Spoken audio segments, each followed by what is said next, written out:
वास्तविकता में जीवन में परिवर्तन,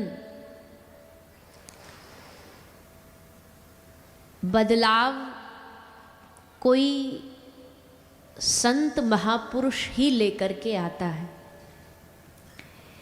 इंसान अपने मन से चाहे कि मैं ये कर दूं, मैं वो कर दूं, भक्ति में, अध्यात्म के रास्ते में मैं भजन कर लूं, मैं इतना साधन कर लूं, मैं इतना नाम जाप कर लूं, मैं इतनी यात्राएं कर लूं, तो ये उसके स्वयं के करने से नहीं हो सकता। किंतु वहीं पर कोई भगवत आश्रित महापुरुष अगर उस व्यक्ति पर रीझ जाए, जुगाड़ हो गया, आज के लिए तेरे लिए चूल्हे के लिए ईंधन लाया हूं, फिर बोले फिर मुझे चूल्हे में लगाया जाएगा, मुझ पर रोटी सेकी जाएंगी, खाना बनाया जाएगा, फिर मैं राख हो जाऊंगी, राख होके भी फिर मेरा क्या उपयोग होगा। बाबा जी ने बोला क्या? बोले फिर मैं झूठे बर्तनों के घिसने के काम आऊंगी। राख से क्या करेगी वो महिला? झूठे बर्तनों को घिसेगी, ये मेरी उपयोगिता होगी वहां जाकर के। लेकिन अगर आपके साथ गई तो, साधु ने पूछा तो आप कहोगे चलो आज भगवान के साधन के यज्ञ के लिए समीधा मिल गई। पहला तो मैं ईंधन नहीं हूं।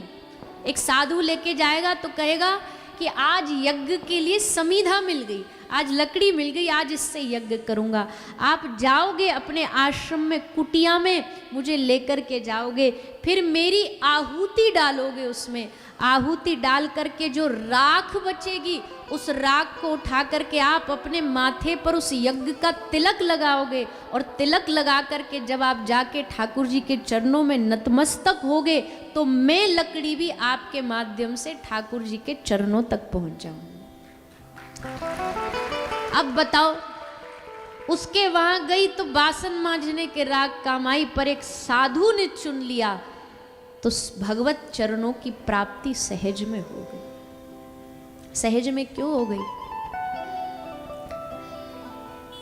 एक और हमारा बड़ा प्रिय उदाहरण, वैसे तो सभी उदाहरण प्रिय हैं पर कुछ कुछ एकदम बहुत ही अच्छे लगते हैं। राधा वल्लभ लाल जी जाते हो दर्शन करने? सब लोग जाते हैं। तो श्री राधा वल्लभ लाल जी, श्री राधा रमन लाल जी, श्री बांके बिहारी लाल, ये सब हमारे प्राण हैं ब्रज के। ये केवल मूर्तियां नहीं हैं, ये साक्षात सब प्राण हैं। तो सब मंदिरों के बाहर वो फूल वाले, माला वाले बैठे रहते हैं, माला लेकर के बाहर बैठे रहते हैं। आपको कोई माला पसंद, गुलाब की, तुलसी की, कमल की, कोई प्रिय लगी, आपने कहा भैया जी 2 माला दे दो, श्री राधा वल्लभ लाल जी को अर्पित करनी है, बिहारी जी को, राधा रमन जी को अर्पित करनी है, तो वो देगा। पर जो वृंदावन जाते हैं उनको पता होगा वो कैसे देगा। पन्नी में देगा,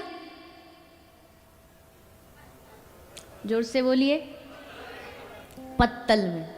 वो पलाश के पत्ता जो होता है उस पत्ते में, पत्तल में बांध करके फूल की माला आपको देगा, और आपको दे करके आप उसे लेकर के जाओगे और जा करके वहाँ जो गोसाई जी हैं, गोसाई जी से निवेदन करो, गोसाई जी हमारी माला पहुँचा दो, ठाकुर जी के चरणों तक पहुँचा देते हैं। अब ये दिखने में तो बड़ा सिंपल सा प्रोसेस है, पर इस प्रोसेस में समझने वाली बात कौन सी है? समझने वाली बात यह है कि जब एक फूल होता है, गुलाब है, कमल है, गेंदा है, चंपा है, ये सब फूलों में गुण हैं, खुशबू है, किसी में रंग बढ़िया है, किसी की महक अच्छी है, इसलिए उनमें गुण है कि वो श्री राधा वल्लभ लाल के चरणों तक जा सकते हैं, क्योंकि गुणवान है। और सोच के देखो, वो सूखा पत्ता जो बेरंग, बेगुण, बेखुशबू, कुछ भी नहीं है उसमें, ना रंग बढ़िया है, ना उसमें सुगंध आती है, ना ताजा है, सूखा हुआ है एकदम, फिर भी वो श्री राधा वल्लभ लाल के चरणों तक पहुंच गया। कैसे पहुंच गया? गुलाब का संग पा करके, फूल का संग पा करके वो ठाकुर जी के चरणों तक पहुंच गया। उसका अपना कोई गुण नहीं था। वैसे ही हम जितने सब हैं ना, हम पलाश के सूखे पत्ते हैं, बेगुण, बेरंग, कोई विशेष गुण नहीं है हमें, पर जो साधु होता है ना, जो संत होता है, वो गुलाब का फूल है। उसमें खुशबू भी है, उसमें रंग भी है, उसमें भक्ति भी है। उसका संग पा करके, उसके चरण पकड़ के हम जैसे बेरंग वाले भी ठाकुर जी के चरणों तक पहुंच जाते हैं। हम बेरंग वाले भी पहुंच जाएंगे ठाकुर जी के, पर पहुंचेंगे कब? जब उस गुलाब का संग करोगे, उसके संग से। तो ये संग की बात हमें इसलिए कल भी स्मरण में आई थी कि हमने कल भी नाम लिया परम पूज्य श्री बाबा महाराज के, आप सब आश्रित हो। भैया जब एक संत महापुरुष ठान लेना कि इसका कल्याण करना है, साधु अपने लिए नहीं आते इस धरती पर, संत अपने लिए नहीं आते इस धरती पर। संतों को श्री ठाकुर जी, किशोरी जी भेजते हैं किसी विशेष कार्य के लिए, किसी विशेष उद्देश्य को लेके भेजते हैं। और परम पूज्य श्री केली कुंज वाले महाराज जी तो एकदम पूरा की पूरा उदाहरण है। वो स्वयं भी बोलते ही हैं कि भैया जिसकी किडनी फेल, जिसका शरीर काम का नहीं, उस डिफेक्टेड शरीर से देखो श्री जी ने क्या क्या करा दिया, क्या क्या दुनिया में किशोरी जी के नाम का प्रचार कर दिया। इसका साक्षात मतलब है कि श्री किशोरी जी के भेजे हुए कोई परिकर साक्षात आते हैं धरती पर और उनके नाम को समस्त जगत में प्रचार करते हैं।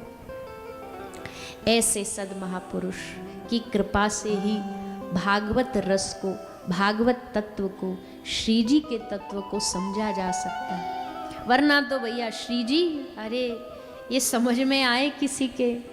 ठाकुर जी भी कहते भैया हमारे श्री जी, हमारे समझने की आवश्यकता भी नहीं है। श्री जी को समझना नहीं है, किशोरी जी को समझना नहीं है। किशोरी जी को तो बस वृंदावन में बैठ के, वृंदावन की किसी कुंज लता में बैठ कर के, यमुना के किनारे पर श्री वृंदावन धाम में बैठ कर के बस पुकारना है, रो रो करके। समझने की आवश्यकता ही नहीं।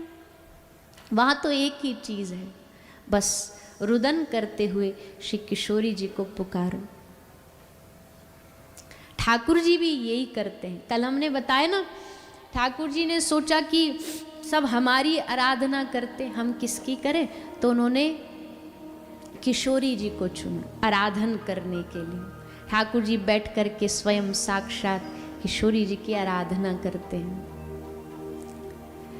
इसलिए अच्छा, भागवत में भी, भागवत भी क्या है? बहुत सुंदर एक श्लोक है भागवत के विषय में। राधा भक्तिर हरिर ज्ञान ताभ्याम याच समन्वितः ताम श्री भागवती गाथा वंदे युगल रूपनी। क्या है भागवत? युगल रूपनी। श्री कृष्ण का स्वरूप है, ये तो हम बोलते ही हैं हर जगह, प्रत्यक्ष कृष्णे भी। पर ये भागवत का परिचय देते हुए श्लोक बड़ी सुंदर बात कहता है। राधा भक्तिर हरे ज्ञान, भागवत श्री राधा कृष्ण, ताम श्री भागवती गाथा वंदे युगल रूपनी। साक्षात श्री राधा कृष्ण का जो स्वरूप है, उसका जो समर्पण है, वही श्रीमद् भागवत है, वही श्रीमद् भागवत। इसलिए भागवत जी को समझने के लिए थोड़ा ठाकुर जी की शरणागति और थोड़ा किशोरी जी की शरणागति, इस शरणागति से ही भागवत तत्व को समझा जा सकता है, जाना जा सकता है। अन्यथा तो भैया भागवत को जानना, हमको लगता है हम जान गए। एक बार एक व्यास जी थे, एक जगह कथा करने गए, तो वो बोले, जो जितने भी लोग बैठे हो, तो सबसे पूछा तुम कुछ जानते हो? तो सब लोगों ने कहा नहीं। तो महात्मा जी ने कहा कि जब तुम कुछ जानते ही नहीं तो तुम्हें क्या बताऊं? उठ के चले गए, कथा ही नहीं सुनाई। फिर अगले दिन आए, बोले तुम कुछ जानते हो? अब लोगों ने सोचा आज भी मना कर दिया तो आज भी नहीं सुनाएंगे। बोले हाँ जानते हैं। महात्मा जी बोले जब तुम जानते ही हो तो तुम्हें क्या सुनाऊं?